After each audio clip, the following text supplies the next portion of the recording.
मैं डॉक्टर मनुजी राय, associate professor, Hindi विभाग, TS college Hisua, Nawada. आज स्नातक हिंदी प्रतिष्ठा प्रथम खंड के विद्यार्थियों को गोस्वामी तुलसीदास की भक्ति भावना के बारे में बताने जा रहा हूँ। गोस्वामी तुलसीदास वैष्णव भक्ति आंदोलन के विकास क्रम में उत्पन्न हुए भक्त कवि थे। आचार्य रामानुज ने जिस श्री संप्रदाय और विशिष्टाद्वैत मत की स्थापना की थी, उसी के क्रमिक विकास क्रम में गोस्वामी तुलसीदास का अवतरण हुआ। लेकिन गोस्वामी तुलसीदास की जो भक्ति भावना है, किसी संप्रदाय से, किसी मत से पूर्णतः प्रभावित नहीं है। उनकी भक्ति में समन्वयवाद है। इस कारण उनकी भक्ति भावना किसी भी कवि से विशिष्ट दिखाई पड़ती है।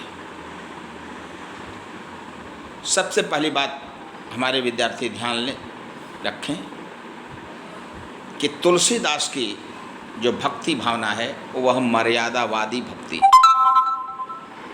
मर्यादा का अर्थ होता है सीमा, और सीमा के अंतर्गत रह करके यदि कोई भक्ति भावना अभिव्यक्त करता है तो उसे मर्यादावादी भक्त कहते हैं। मैथिल कोकिल विद्यापति ने भी कतिपय भक्ति पदों की रचना की है, लेकिन कच और कुछ, सद्य स्नाता नायिका, वय संधि की नायिका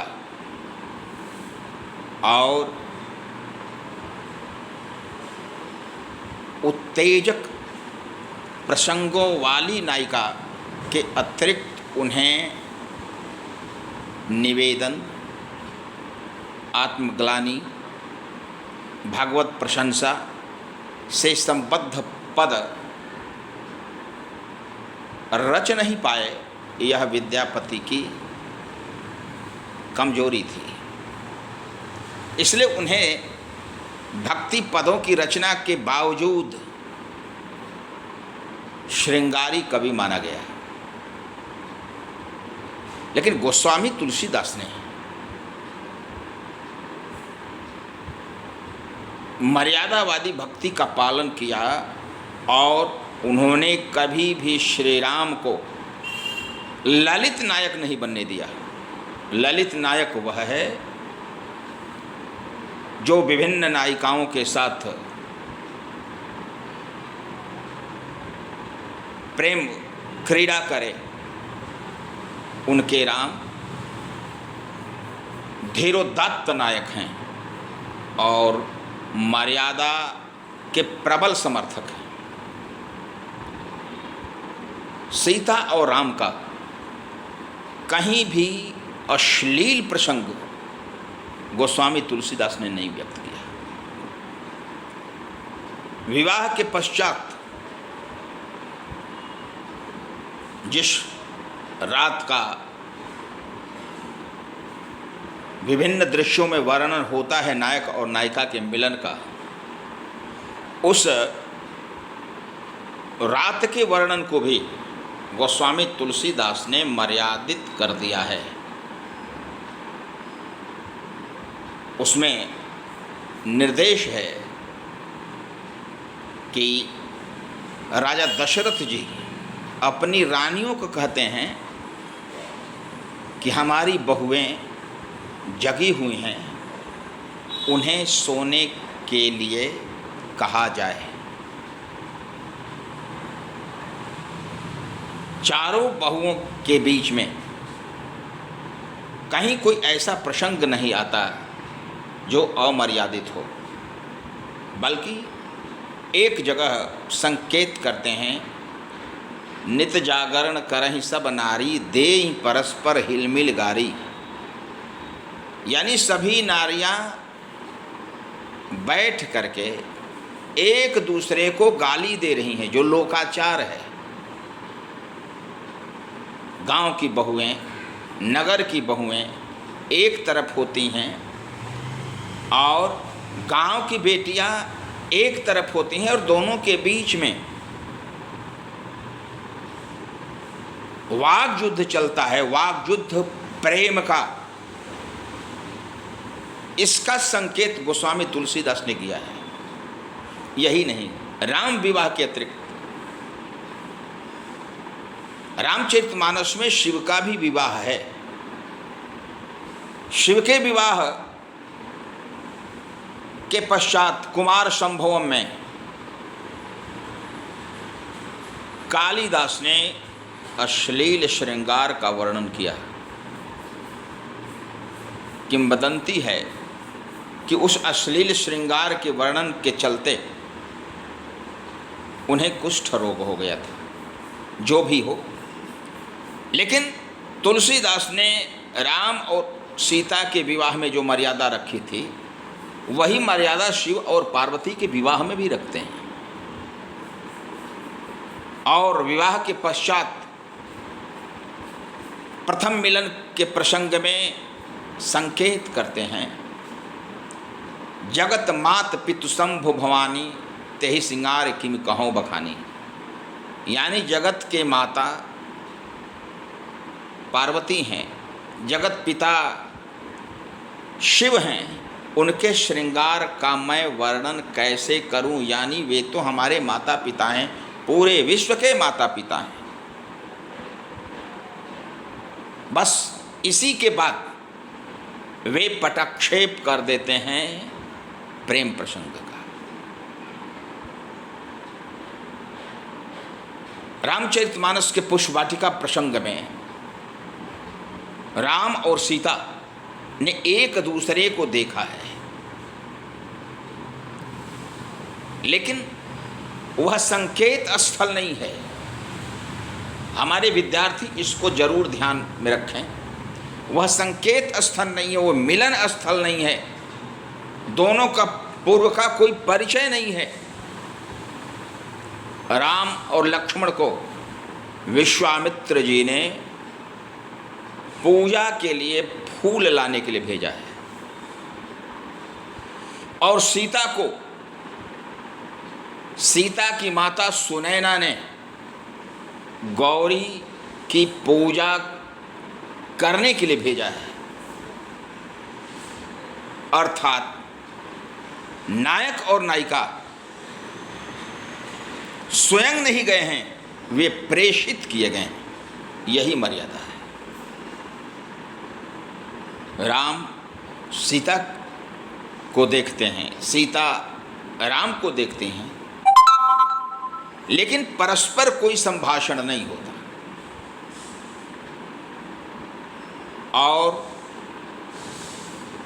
दोनों एक दूसरे को मानसिक रूप से चाहते हैं, लेकिन हृदय के विकार को मर्यादित रूप में ही व्यक्त करते हैं।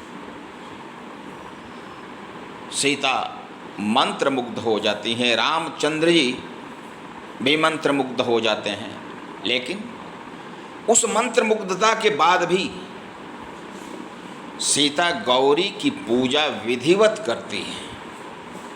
और जब तक पार्वती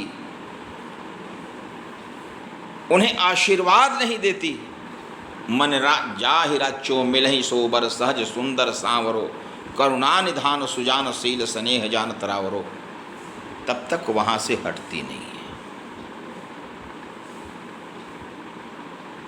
पार्वती की मूर्ति से माला जो खिसकती है, इनके गले में पड़ जाती है, प्रसन्न होकर के अपने घर लौटती हैं। और विश्वामित्र जी राम और लक्ष्मण से उस पुष्प दल को प्राप्त करके पूजा करते हैं, उसके बाद आशीर्वाद देते हैं, सुफल मनोरथ हो ही तुम्हारे। तो यह जो मर्यादा है वह अभिज्ञान शाकुंतलम वाली अमर्यादा नहीं है। अभिज्ञान शाकुंतलम में दोनों का वार्तालाप होता है, प्रेम होता है, शकुंतला गर्भवती होती है, दुष्यंत वहां से निकल जाते हैं। ऐसा दृश्य पूर्वराग में गोस्वामी तुलसीदास ने व्यक्त नहीं करवाया। पूर्वराग यानी विवाह के पहले यदि नायक और नायिका एक दूसरे को चाहते हैं तो वह पूर्वराग है। गोस्वामी तुलसीदास का जो यह पूर्वराग है वह विशिष्ट है, जो पूर्णतः भक्ति भावना से संबद्ध है, परस्पर आकर्षण है, लेकिन लोकबद्ध प्रेम का कहीं उल्लंघन नहीं है। दूसरी इनकी विशेषता है भक्ति की कि ये भक्ति में पूर्णतः अनन्यता का भाव अभिव्यक्त करते हैं। अनन्यता यानी कोई दूसरा नहीं। सुतबित लोक ईशना तीनी कह के हृदय न किन्ह मलिनी। सुतैषणा, वितैषणा और लोकैषणा, इन तीनों से विरत थे गोस्वामी तुलसीदास। सुतैषणा यानी अपने बेटे के उत्थान के लिए अभिलाषा, लोकैषणा यानी पूरे विश्व में आत्म प्रसिद्धि की अभिलाषा, तीसरी संपत्ति की अभिलाषा। इन तीनों से गोस्वामी तुलसीदास जी विरत रहते हैं। वे एकमात्र उद्देश्य रखते हैं और वह है आत्मनिवेदन का। राम के प्रति उनकी एक निष्ठता है, लेकिन एक निष्ठता जो तुलसीदास की है वह सिर्फ राम के प्रति ही नहीं है, वो शिव के प्रति भी है, गणेश के प्रति भी है, सीता के प्रति भी है, हनुमान के प्रति भी है। यानी जिस देवता को वे विशिष्ट समझते हैं, जो मंगलकारी है, जो मर्यादित रहा है, उसके प्रति उनका समर्पण है। उन्होंने कभी भी इंद्र की वंदना नहीं की है। इंद्र को महत्वपूर्ण नहीं माना है। ऊंच निवास नीच कर तूती, देख न सकई पराई विभूति। यहाँ तक कि इंद्र के बेटे जयंत के लिए भी उन्होंने कठोर और कटु शब्दों का ही प्रयोग किया है।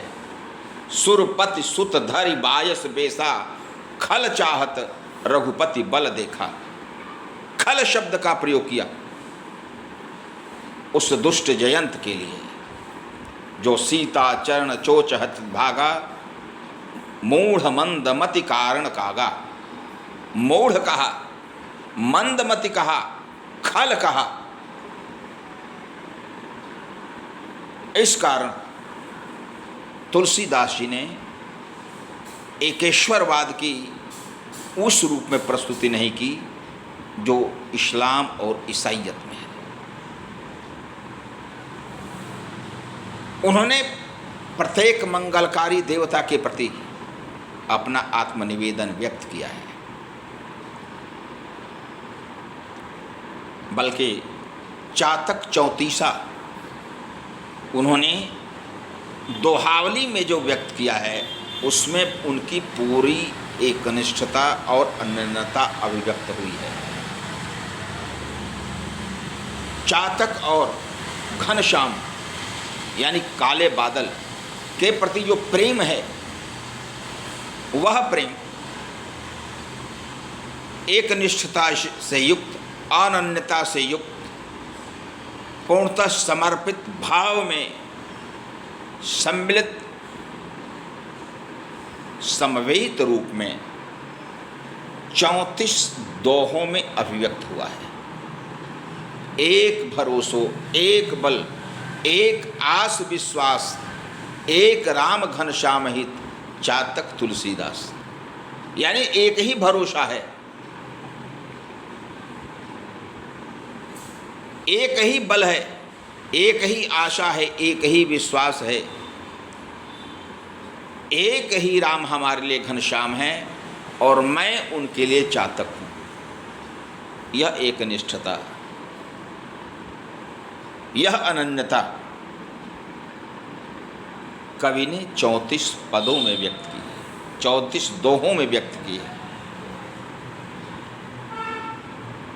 चातक तुलसी के मते स्वातिहु पियहि न पान। यानी तुलसीदास जी कहते हैं कि मेरा विचार है कि चातक पक्षी स्वाति की बूंद को भी नहीं पिए। एक निष्ठता बनाए रखे। तो यह एक निष्ठता उनकी है। विनय पत्रिका में उन्होंने आत्मनिवेदन व्यक्त किया है। क्रमशः विभिन्न देवी देवताओं और राम परिकर के पात्रों से निवेदन करते हुए उनकी अर्जी भगवान राम के दरबार में पहुंचती है। जिस समय वह अर्जी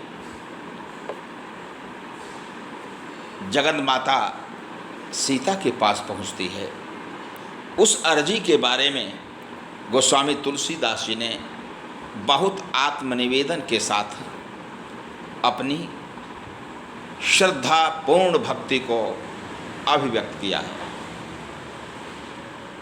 कबहुक अम्ब अवसर उपाय, मेरी वो सुध द्याय भी कछु करुण कथा चला है।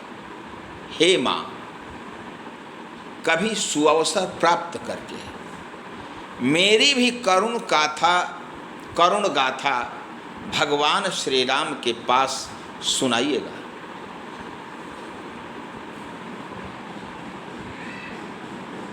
राम हनुमान के आराध्य हैं, लेकिन हनुमान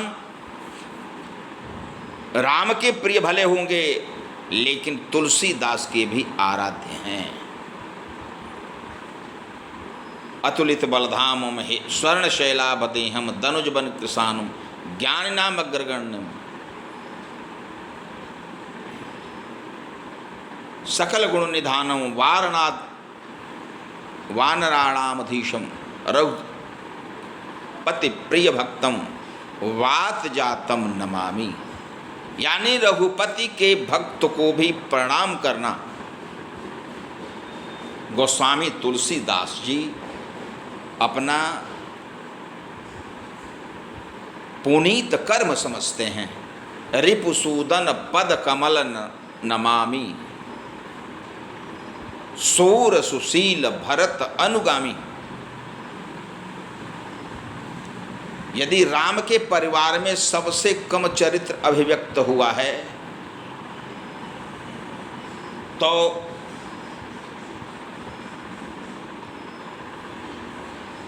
शत्रुघ्न का हुआ है। पुरुष पात्र के क्षेत्र में, और उस शत्रुघ्न के बारे में भी यदि देखा जाए तो कहते हैं कि रिपुसूदन पद कमल नमामि।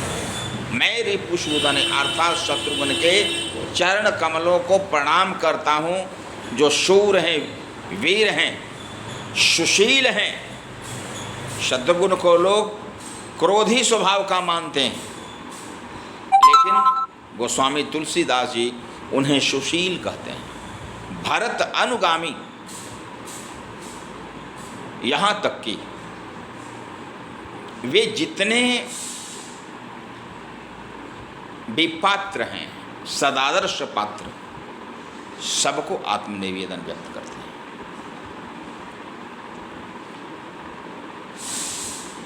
तीसरी यदि विशेषता है तो वह विशेषता है लोकबद्ध भक्ति की। लोकबद्ध और लोकबाह्य दो भक्ति भाव होते हैं। लोकबद्ध भक्ति होती है लौकिक मर्यादाओं का पालन करते हुए भक्ति भावना की अभिव्यक्ति करना, लोकाचार का पालन करते हुए, लौकिक आदर्शों का पालन करते हुए यदि भक्ति की जाए तो उसे लोकबद्ध भक्ति कहेंगे। कबीर दास ने लौकिक नियमों को नहीं माना। लौकिक आदर्श उन्हें निर्गुण राम के निवेदन में बाधक माने जाते थे। इसलिए जो घर जा रहे आपना चले हमारे साथ, कबीरा खड़ा बाजार में लिए लुकाठी हाथ, जो घर जा रहे आपना चले हमारे साथ। गोस्वामी तुलसीदास ने ऐसा नहीं किया। लौकिक जीवन से संबद्ध उनकी भक्ति भावना विशिष्ट है। सीता राम की धर्म पत्नी ही नहीं, आदर्श राजवधू भी हैं। जिस समय वनगमन के प्रसंग में उनसे नारियां प्रश्न करती हैं, सुमुख कोटि मनोज लजावन हारे, सुमुख कहाई को आहि तुम्हारे। उस समय पूर्ण विनम्रता के साथ सीता जी अपने पति राम के बारे में मौखिक रूप से नहीं, सांकेतिक रूप से अभिव्यक्ति करती हैं। और बहुरी बदन विधु अंचल ढाकी, पियतन चितई भौह कर बाकी, खंजन मंजु तिरीछे नयनन, निज पति कहें उतिन है इसी सैनन। इशारों से ही अपना पति बताया। यही लोकबद्ध भक्ति है। उनके महाकाव्य की नायिका सीता जंगल जा रही हैं, राजवधू हैं, राजपुत्री हैं, लेकिन ग्रामीण नारियों के प्रश्न का उत्तर पूर्ण विनम्रता के साथ मौखिक रूप से नहीं लेकिन सांकेतिक रूप से देती हैं। राम का परिचय देने के पहले वे लक्ष्मण का परिचय देती हैं।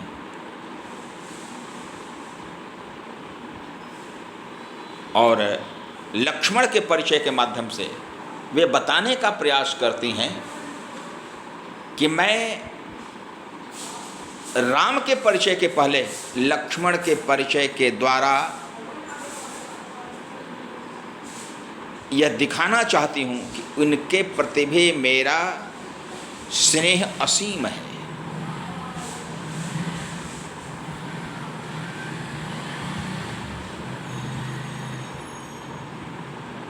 नाम लखन लघु सरल स्वभाव सुभग तन गोरे, नाम लखन लघु देवर मोरे।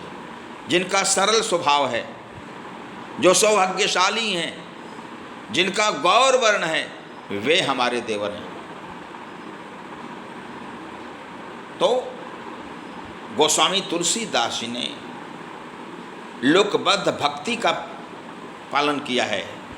उन्होंने निर्गुण मतावलंबियों या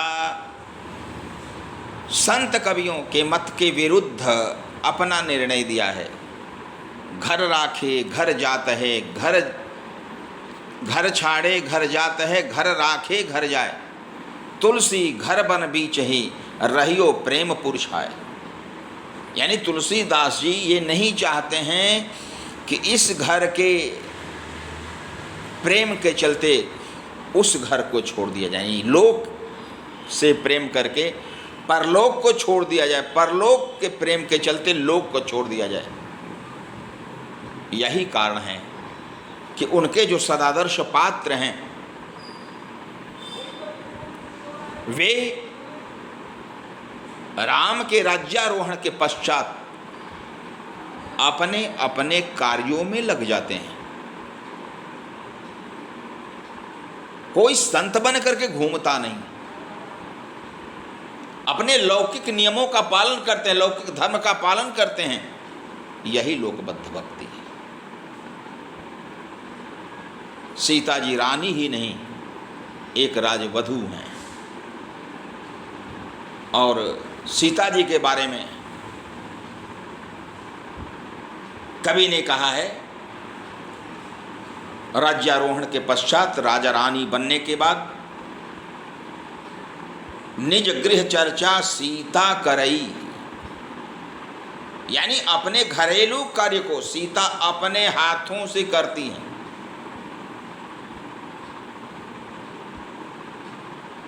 भोजन बनाना, बर्तन मलना, आंगन में झाड़ू देना, ये सभी नित्य कर्म बन गए थे सीता के। इस पर भी हमारे विद्यार्थियों को विचार करना चाहिए। सीता और राम विवाह मंडप में मिलते हैं, लेकिन वहाँ पर प्रेम व्यापार नहीं करते, कुछ बोलते नहीं एक दूसरे से। यदि ऐसा आदर्श उत्पन्न होता है, इसे ही लोकबद्ध भक्ति कहेंगे। इसके बाद यदि देखा जाए तो तुलसीदास की भक्ति में समन्वय की विराट चेष्टा है, पूर्ण रूप से समन्वय है। राम को उन्होंने सगुण और निर्गुण दोनों रूपों में रखा है। जहि इमि गावै वेद बुध जाहि धरहि मुनि ध्यान, सोई दशरथ सुत अवधपति। यानी जिन्हें वेद नेति नेति कहते हैं, जिन्हें मुनि ध्यानस्थ करते हैं, वे ही दशरथ के बेटे राम हैं और वे ही हमारे भगवान हैं। अर्थात निर्गुण ब्रह्म को ही सगुण ब्रह्म के रूप में अवतरित बताते हैं गोस्वामी तुलसीदास, और यही सगुण और निर्गुण का समन्वय वे कर देते हैं।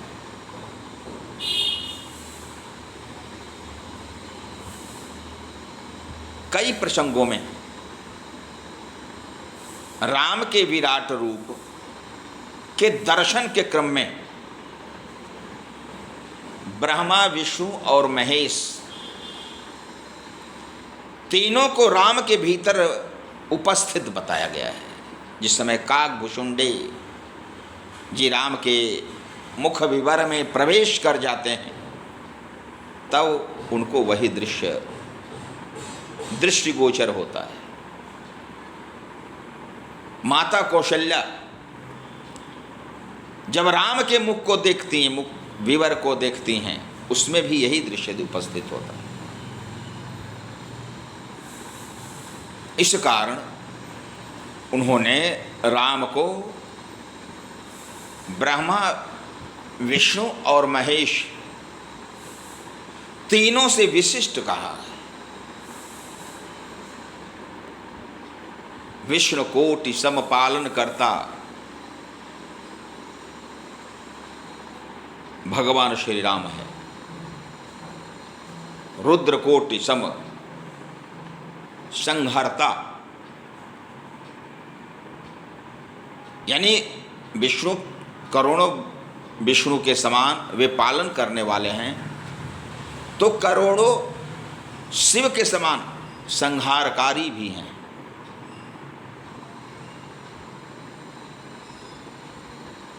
ऐसे ऐसे जो प्रसंग आए हैं तुलसीदास की भक्ति भावना में, वे उन्हें विशिष्ट अवश्य करते हैं। सबसे बड़ी बात कि उन्होंने अपने आराध्य को शक्तिहीन नहीं दिखाया है। शक्तिशील और सौंदर्य, तीनों के निधान वे अपने प्रत्येक आराध्य को दिखाते हैं।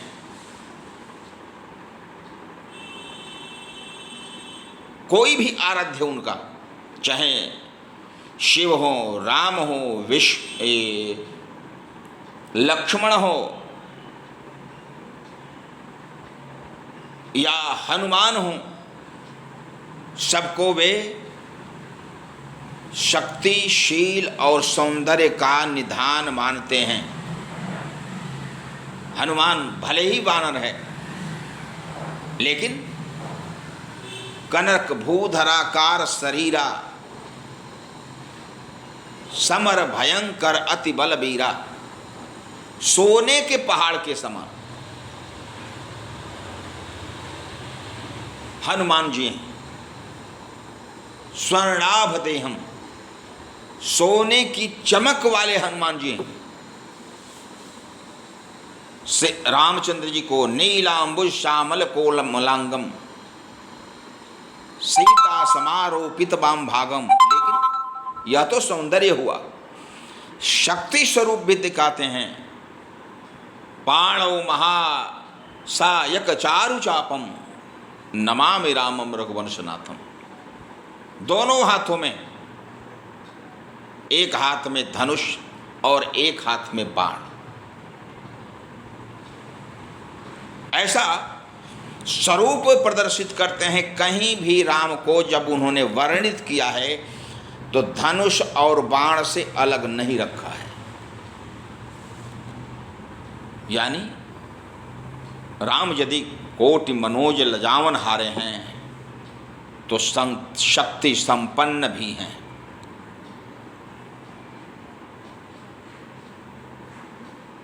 शिव को उन्होंने कल्याण करते हुए दिखाया है तो क्रोध करते हुए भी दिखाया है। जिस समय उनके शिष्य काकभूषुंड जी अपने पूर्व जन्म में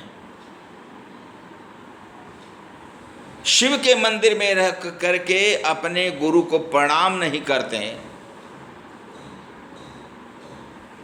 मात्र निर्गुण ब्रह्म की आराधना करते रहते हैं, उस समय शिवजी उन्हें शाप देते हैं।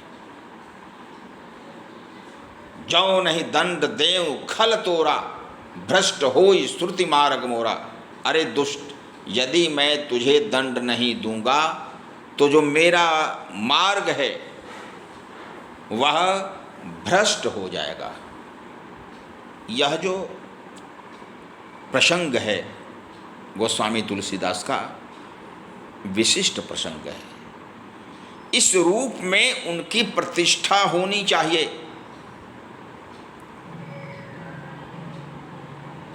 सीता वल्लभ जो राम हैं वे विश्व के कल्याणकारी हैं। सबसे बड़ी बात कि उनके जितने भी देवी देवता हैं सबको उन्होंने मुदमंगलमय माना है।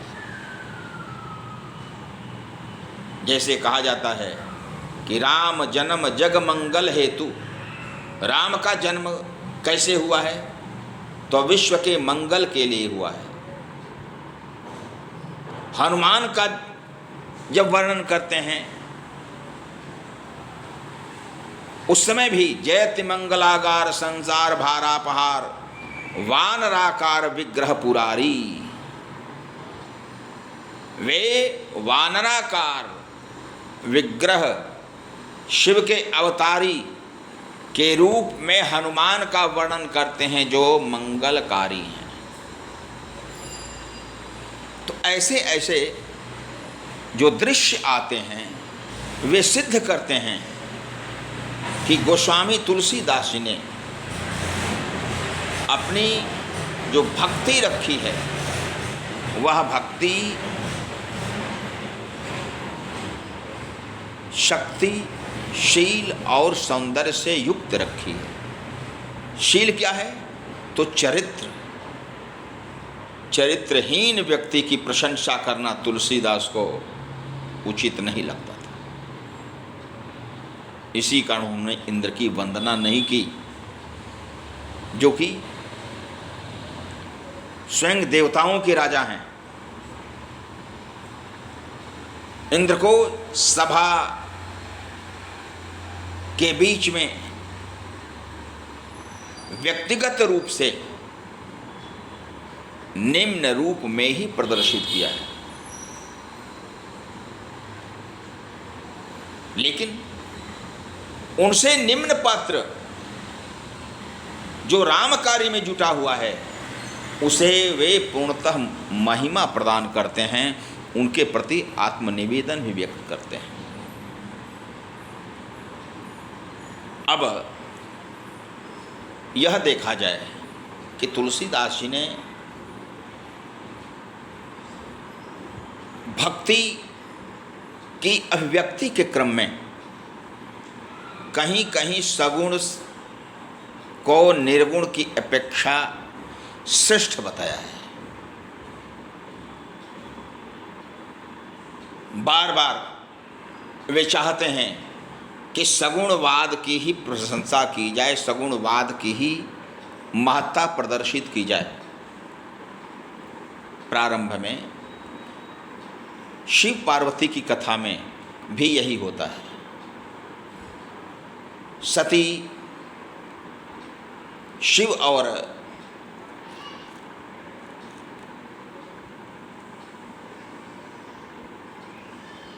अगस्त ऋषि के संवाद के बीच में शंका प्रकट करती हैं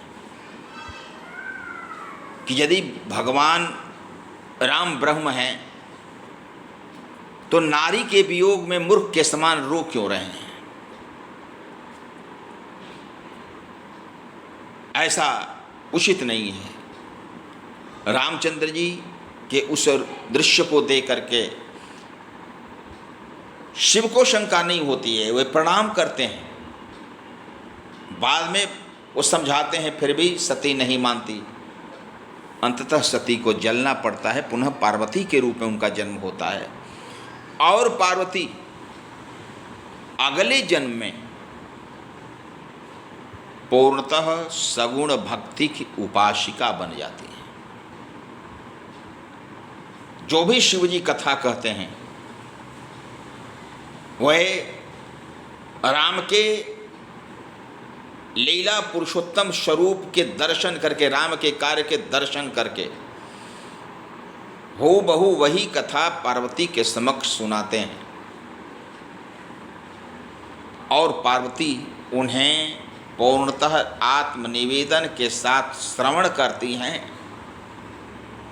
और जहाँ शंका होती है वहाँ पर अभिव्यक्ति भी करती हैं। राम कथा सोनत रति भई, राम कथा को सुनने के बाद राम के चरणों के प्रति प्रेम उत्पन्न हो गया, ऐसी अभिव्यक्ति होती है। राम कथा के दो प्रमुख पात्र जो श्रोता हैं उन्होंने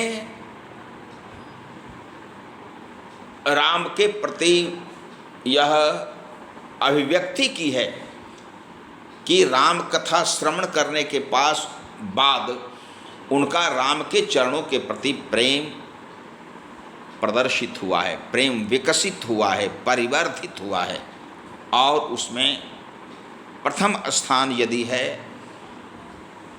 तो पार्वती का है और द्वितीय स्थान कागभूषुंडी का है।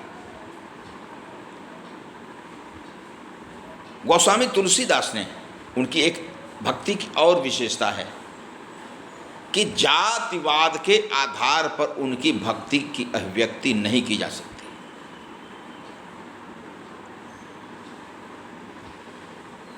जिस तरह से समाज रूढ़िवाद जातिवाद में बटा हुआ आज दिखाई पड़ता है, तुलसीदास ने उस रूप में बटा हुआ नहीं दिखाया है। राम का मित्र यदि कोई बनता है तो निषाद राज गुह बनता है। राम यदि किसी का अंतिम संस्कार करते हैं तो वह गृध्र जटायु है।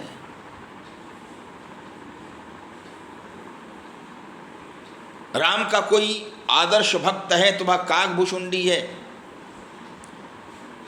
जो पूर्व जन्म में चांडाल भी रह चुका है। यही नहीं, राम के प्रिय पात्र तो कोल, किरात, भिल्ल, वनवासी भी हैं, जिनके बीच में 14 वर्षों तक वे अपना वनवास का जीवन व्यतीत करते हैं।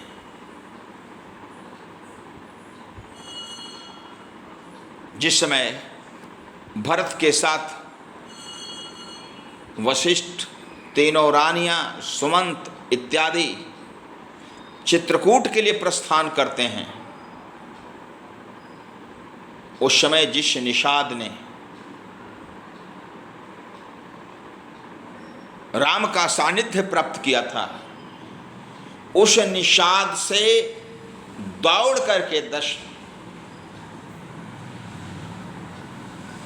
उपरोहित कुलगुरु वशिष्ठ जी मिलते हैं, उसे आलिंगनबद्ध कर लेते हैं, दौड़ करके मिलते हैं उससे। राम सखा ऋषि बरबस भेंटा, जनु महि लूटत स्नेह समेटा। यानी राम सखा जो निषाद है, उससे बरबस वशिष्ठ मुनि मिलते हैं। ऐसा लगता है कि जो पृथ्वी पर प्रेम गिरा हुआ था उसे समेट रहे हैं। राम से मिलने के लिए चित्रकूट गमन की यात्रा के क्रम में मात्र राज परिवार ही नहीं था, पूरी अयोध्या थी।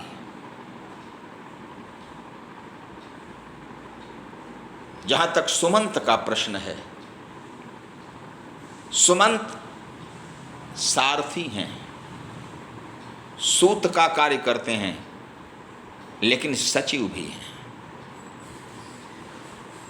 दशरथ के प्रिय मित्र हैं, और सुमंत को रामचंद्र जी तात कहते हैं। तात संबोधन सामान्य नहीं है। तात ऐसा संबोधन था जब माँ पुत्र को, पुत्र पिता को, भाई भाई को, अनुज अग्रज को, अग्रज अनुज को तात शब्द का संबोधन करते थे। गोस्वामी तुलसीदास जी ने राम के श्रीमुख से सारथी सुमंत को भी तात कहवाया है।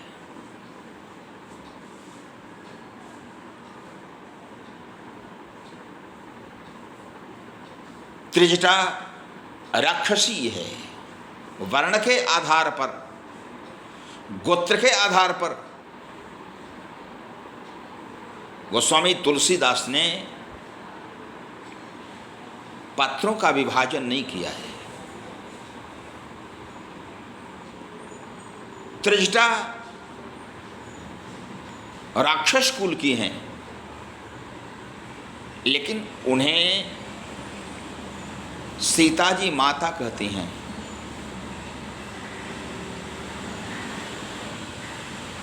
त्रिजटासन बोली करजोरी,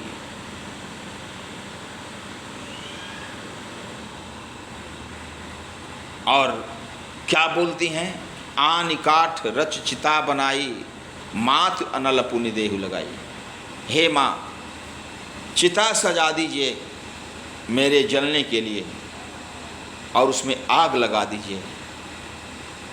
मैं रावण के इस दुर्वचन को सुन नहीं सकती। लेकिन त्रिजटा ऐसा कार्य नहीं करती है। वात्सल्य प्रेम होता है त्रिजटा का सीता के प्रति। और निशिन अनल मिन राजकुमारी अस्कहिसो निज भवन सिधारी। रात में आग नहीं मिलेगी या मिलती है, ऐसा कह करके वह अपने घर की ओर चल पड़ी। यह जो अंतर्जातीय प्रेम है, अंतर प्रादेशिक प्रेम है, वह विशिष्ट है। लंका पर जब आक्रमण होता है तो नर वानर और भालू एक साथ रहते हैं, राक्षसों का वर्ग एक साथ रहता है, लेकिन कोई भी वानर या भालू उस युद्ध के क्रम में किसी राक्षस वधु के साथ दुर्व्यवहार नहीं करता, वहां तक कि उससे वार्ता भी नहीं करते, उनको चोट नहीं पहुंचाते। यह गोस्वामी तुलसीदास का सिद्धांत था। कुछ विषयों पर चर्चाएं हो सकती हैं, शंकाएं हो सकती हैं कि रामचंद्र जी ने बाली का वध किया, लेकिन बाली के वध के पश्चात उन्होंने बाली की धर्मपत्नी तारा को राजमाता के पद से अलग नहीं होने दिया। तारा राजमाता ही रह गई, सुग्रीव की धर्मपत्नी बनी, और यहां तक कि सुग्रीव का बेटा जो रोमा का बेटा था, मूल पत्नी का, उसे युवराज का पद राम ने नहीं दिया। लक्ष्मण को उन्होंने बाजाबता निर्देश दिया था कि सुग्रीव को राजा बनाना,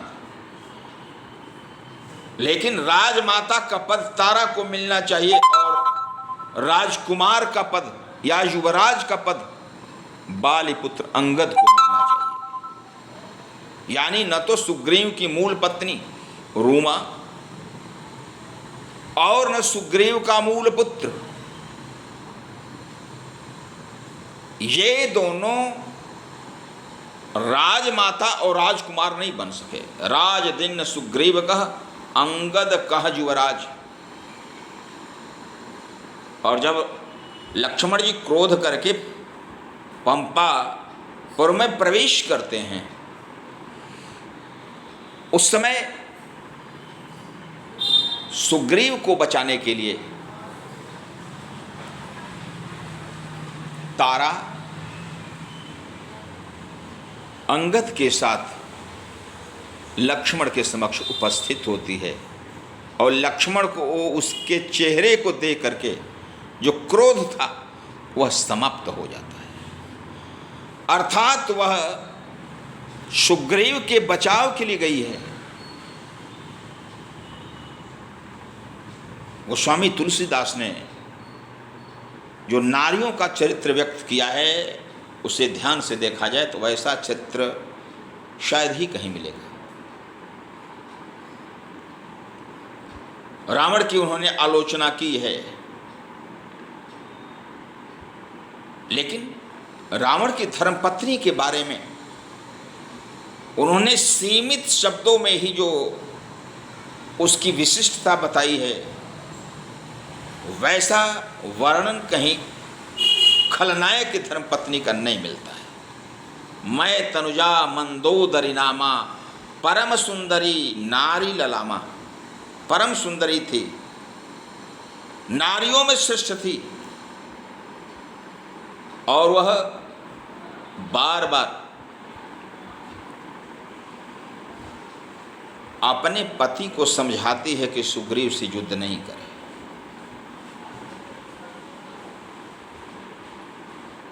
बाली जिस समय घायल हो जाता है, उस समय बाली की आलोचना तो करते हैं रामचंद्र जी, लेकिन तारा की प्रशंसा ही करते हैं। मूढ़ तो ही अतिशय अभिमाना। अरे मूर्ख, तुझे अतिशय घमंड था। नारी सिखावन करसिन काना, तुमने नारी के परामर्श को ध्यान नहीं दिया। यह गोस्वामी तुलसीदास की विशिष्टता थी।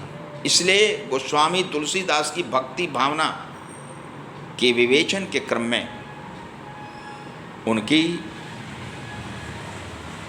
अनन्यता, उनकी समन्वयवाद की चेष्टा, लोकबद्धता, लोकरक्षकता आदि का सम्यक विवेचन अपेक्षित है। उन्होंने राम को मात्र रावण का संहारक नहीं बताया है, विश्व का रक्षक बताया है। राम जन्म जग मंगल हेतु, जैसा मैंने कहा। और उन्होंने जो कथा लिखी, मंगन कलनी तुल कलिमल हरानी, तुलसी कथा रघुनाथ की, यानी पूरे विश्व की मंगल कारणी कोई कथा है तो वह राम कथा है, रामचरितमानस की कथा है। गोस्वामी तुलसीदास जी ने ऐसा प्रस्तुत किया है। तो गोस्वामी तुलसीदास की भक्ति विशिष्ट भक्ति है और हमारे विद्यार्थी इन तथ्यों का श्रवण करने के पश्चात पुनः अपने मोबाइल के माध्यम से बार बार इस व्याख्यान को श्रवण करें, जिसके चलते आगामी परीक्षा में उन्हें अधिक से अधिक अंक मिल सकें। धन्यवाद।